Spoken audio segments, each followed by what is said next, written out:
जेको तव्हां दोस्तनि सां हिन फोरम जे ज़रिए शेयर कंदो हला त कल्ह हिकिड़े तमामु वॾे माज़ीअ जे जीएसनि जे किरदार या वॾे नाले जी वरसी हुई। उहो माण्हू जंहिंजे नाले खां चांडिका मेडिकल कॉलेज लाड़काणे खां वठी सिंध यूनिवर्सिटी ताईं केतिरियूं ई दिलियूं जेको आहे उहे दहिकी पवंदियूं ऐं तमामु पंहिंजे दौर जो हिकिड़ो दबंग किरदारु हो।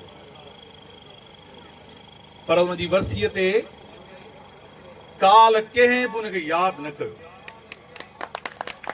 का बि हुन जी वरसीअ जी तकरीब न थी, को बि तरानू पेश न थियो, के पोस्ट बि न लिखी।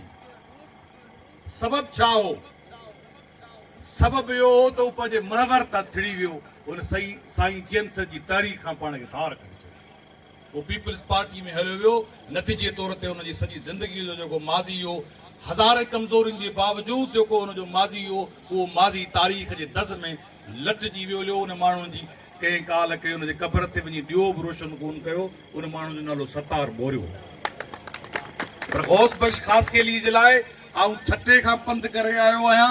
केतिरा ई माण्हू किथां किथां खां अची गॾु थिया आहिनि। इहा आहे कमिटमेंट ऐं किरदार जी पुख़्तगी पंहिंजे वतन सां।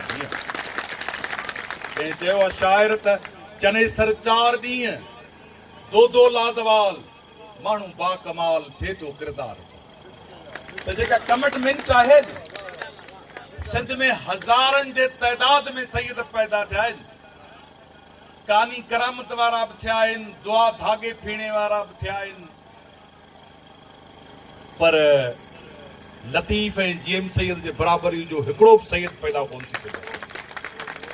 छो जो बुनियादी शइ कैरेक्टर आहे।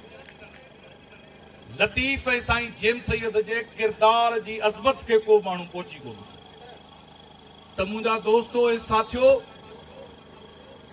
केतिरा ई वॾा माण्हू पंहिंजे दौलत, दबदबे, इक़्तिदार ऐं इख़्तियार जे करे हिकिड़े अरसे ताईं असरअंदाज़ थींदा आहिनि।